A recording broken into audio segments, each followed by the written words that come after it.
Самые сложные времена прекрасно подходят для того, чтобы забыть о своих разногласиях. Досмотрите это видео до конца, и вы узнаете, как Таджикистан пришел на помощь в трудные минуты Кыргызстана. Подписывайтесь на наши обновления, чтобы всегда оставаться в курсе событий.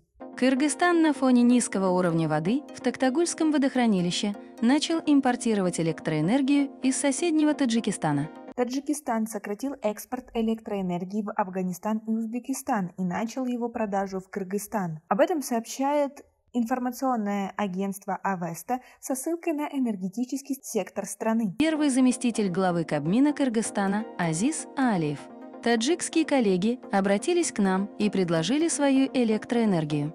Звонок был вчера, а сегодня уже пару часов назад. В южные регионы начались поставки электричества. Так, по данным ведомства, с начала октября прекратилась подача электроэнергии в Афганистан и Узбекистан по ЛЭП высокого напряжения 220 кВт до 500 кВт. Теперь соседние страны получают таджикскую электроэнергию по ЛЭП с низким напряжением 110 кВт. Так, 3 октября Афганистану экспортировано 660 тысяч кВт-час, а Узбекистану 827 тысяч. Как вы относитесь к такой ситуации? Не боитесь ли вы того, что из-за такой щедрости Таджикистана мы опять просидим всю зиму без электроэнергии? Свои ответы напишите нам, пожалуйста, в комментарии.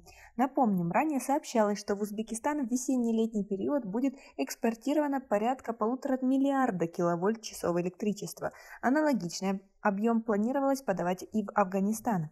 Наряду с этим Таджикистан начал продавать электроэнергию в Кыргызстан. Экспорт связан с тем, что в Токтагульском водохранилище соседней страны сейчас низкий уровень воды. К 1 октября в Токтагульском водохранилище накопилось на 3 миллиарда кубометров меньше воды, чем в прошлом году. 12,5 миллиарда кубометров – это очень высокий риск. Объем экспортируемой в эту соседнюю страну электроэнергии составляет почти 1,5 миллиона киловольт-часов в сутки. Мы не можем подавать больше этого объема в связи с уменьшением притока воды в реке Вахш, где расположены основные гидростанции республики, уточнил источник. При этом точно неизвестна стоимость и сроки поставок экспортируемой электроэнергии в Кыргызстан.